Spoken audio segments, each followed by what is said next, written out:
Hello everyone, myself Halunda SS. Today I am going to discuss with you related to analog circuits. In that subject we have previously discussed related to DAC and what are the types of DAC. Along with this, our today's topic is related to ADC, that means analog to digital converter. You hear this word in almost every subject, but this ADC is related to our analog communication, that is along with that analog circuit.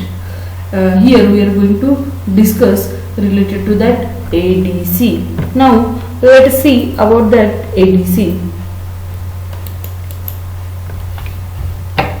Here this is agenda of my today's lecture, that is introduction to ADC, then types of ADC, that means introduction to analog to digital converter, types of analog to digital converter, then characteristics of analog to digital converter in MS9S1 2C, that means this is the IC which is used for that analog to digital conversion purpose, and then last is application and selection of ADC. Along with this, the introduction of ADC. Then what is ADC? Why is ADC important in every kind of a circuit and how does it works? We are going to study in that introduction of ADC part. Then first question is what is ADC? What is ADC means what? Here we are going to see what is the meaning of that ADC, that is a analog to digital converter.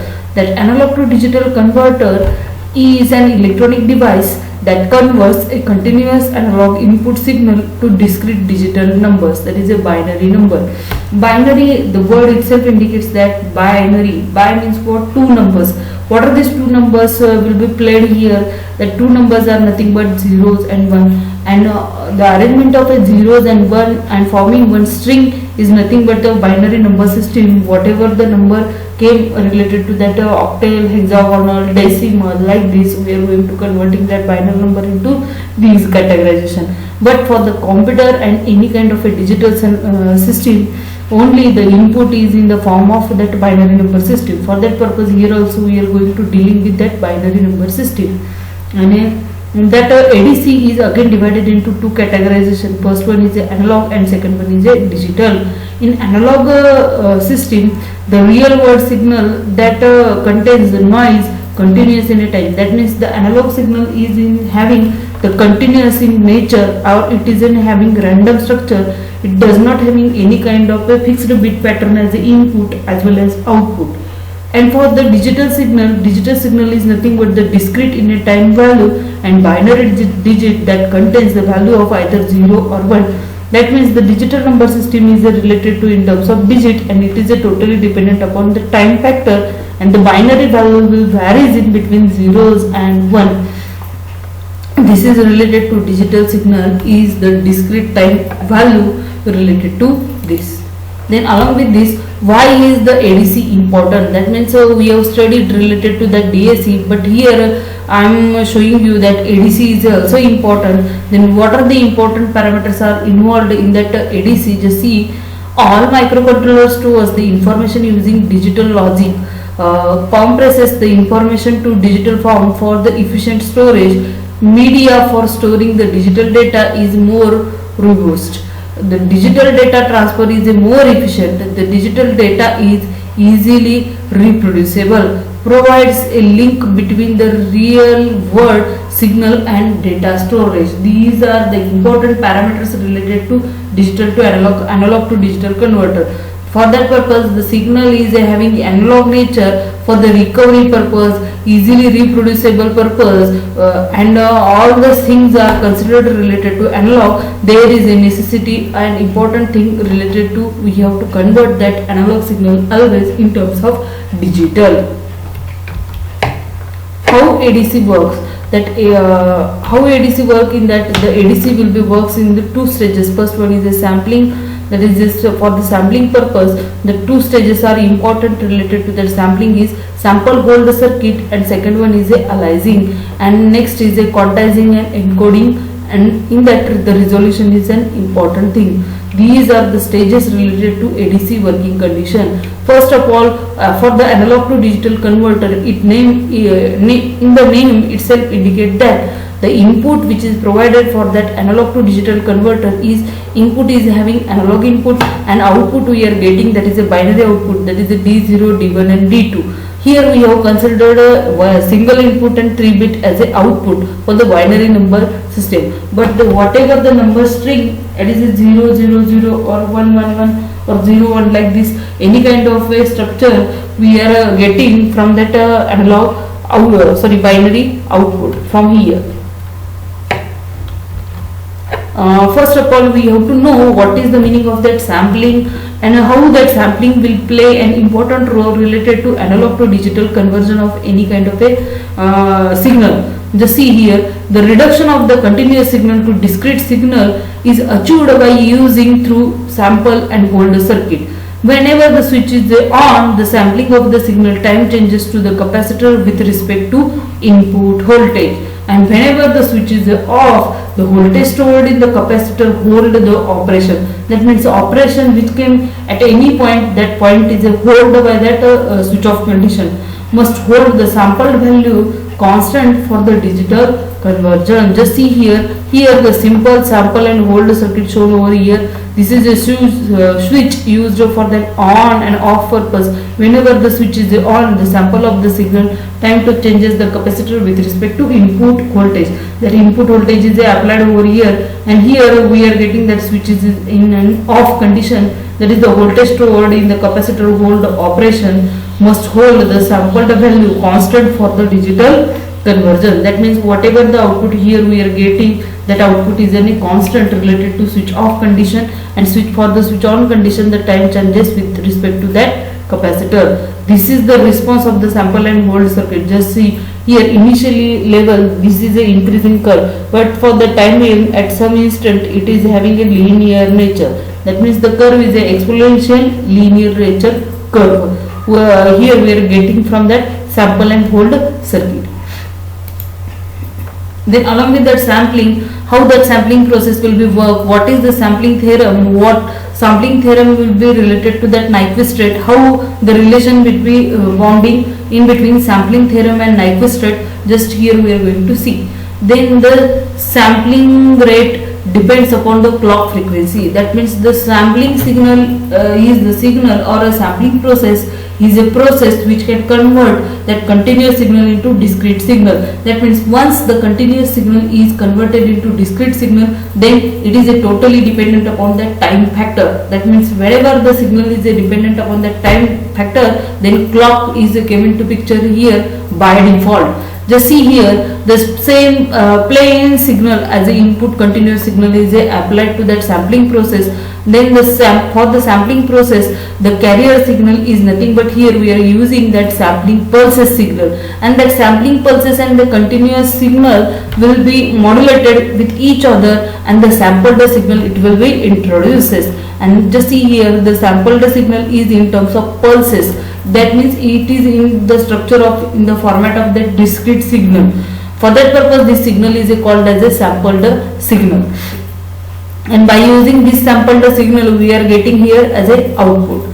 Then output, whatever the output here we are getting, this is a sampled signal output, and that outputs are having two types, that is natural sampling and flat top sampling. Whenever the signal is along with that sample and hold circuit, then the sampled signal output we are getting having the top having flat type structure. For that purpose, that our sampled output is also called as a flat top sampling. And this kind of a structure, that is a molding of that continuous time signal with respect to sampling pulses, this type of a structure is called as a natural sampling. That means again there are two types of that sampling, but initial level that sampling is having two types. First one categorization is related to ideal sampling, and second one is a practical sampling. For that ideal sampling, instead of sampling pulses, we are using only pulse trend, but that pulse trend does not having any kind of a width, and the signal which does not having any kind of a width does not carry any kind of information. But main and major thing related to that sampling process and reconstruction is to carry some information from source to destination. For that purpose, that first strain is not suitable or not useful for our system related to sampling process. For that purpose, ideal sampling is we have dropped out, and we are going to considering only that practical sampling theorem, and that practical sampling theorem is related to two types depending upon the whatever the output you are getting from that sampling. That is a natural sampling as well as flat top sampling, and this is the sample and held signal.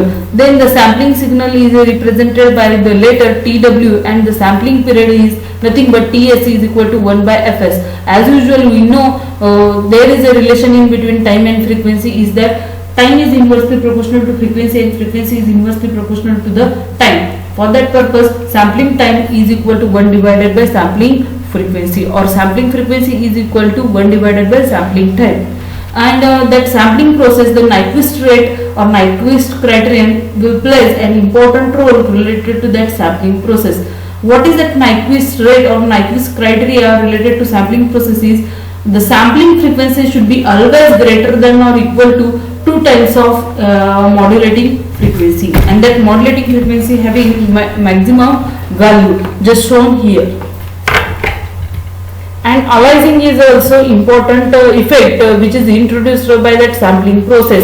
Whenever the sampling theorem is not satisfied all over the process, then aliasing effect will be occurred. Aliasing effect is nothing but high and low frequency samples are indistinguishable, result in improper conversion of the input signal.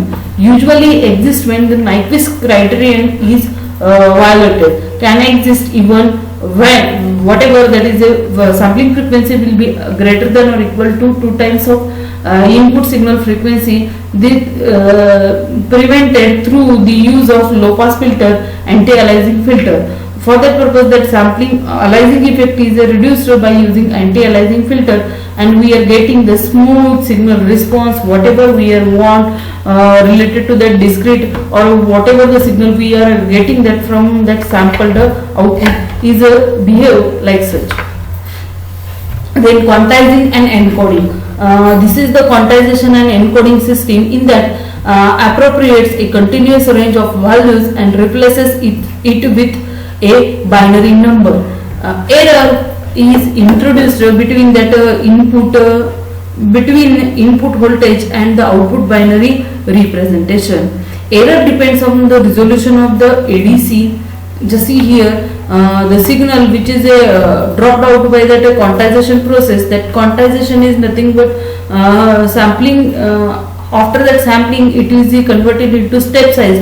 Then that type of a process is called as a quantization, and again quantized signal is coded further, and that type of a coding is called as an encoding. Then resolution is an important parameter related to that sampling and quantization type. That is a Q error which is introduced by that sampling and quantization process is nothing but it is equal to plus or minus resolution divided by 2. That means here we are considering that resolution, that is a reference voltage related to 10 volt. Then what is that quantization error came into picture? It is a plus minus 5 volt. That means it is increased by 5 volt or decreased by 5 volt. Whatever the voltage is required for reducing that quantization error, we are going to use that voltage here for the resolution purpose. The phi range is equal to input voltage range, that is n is equal to bits of ADC resolution, that is a analog to digital converter resolution. How many bits are present? That bits are represented by the factor n. And what is the value for or formula for that V range? That is a V range or V resolution divided by 2 raised to n minus 1. It is a similar related to DAC conversion. For example, if suppose here given that V range is equal to 7 volt and n is equal to 3, then how much resolution comes? Just see here, 7 volt divided by 2 raised to 3 minus 1, it is nothing but 1 volt, and 1 volt is a standard resolution factor related to that sampling and quantization process. And after that quantization, that sampled signal is converted into staircases. Just see here, the staircase whichever present, that staircases came into picture after the quantization process. Then resolution also important parameter related to that sampling and quantization process. It will be increase in the resolution, improves the accuracy of the conversion. That means whenever the resolution we are getting any kind of a system very high, then there is a accuracy of the conversion factor we are getting. Here just see first that analog signal is shown here, that analog signal is converted into digitized signal with a high resolution, and this see here the digitized signal with low resolution. That low resolved signal will be shows the staircases which is not having the accurate amplitude size. But see here the digitized signal with a high resolution having accurate staircases width or height related to amplitude purpose. For that purpose whatever the reading we are getting from here is having an accurate amplitude reading related to that system output. But for this case here we are not getting accurate output from this system. This is a process related to resolution. Then like your digital to analog conversion, here also that analog to digital converters are having some types. We are going to study these types in our previous next lecture. But see only what are the titles of that A to D converters. First one is related to flash type A to D converter. Second one is a successive approximation of A to D converter. Third one is related to example of successive approximation. Then fourth one is related to dual slope A to D converter. Then next is related to delta sigma A to D converter. Detailed structure of these types we are going to study in our next lecture. These are some applications of ADC. Like DAC, ADC also applicable for many more electronic devices. Just I have taken here few examples. Then what are some applications of that analog to digital converter? Just see here, for the measurement and data acquisition and data control system we are using that analog to digital converter. Along with this the PLC, that is a programmable logic controller, also uses that analog to digital converter. Then next is the sensor integration. That means the sensor integration part came into picture related to robotics. In that we are also using that analog to digital converter. In cell phones we are also using that analog to digital converter. Along with this the video devices and audio devices also uses that ADC. These are some applications related to ADC.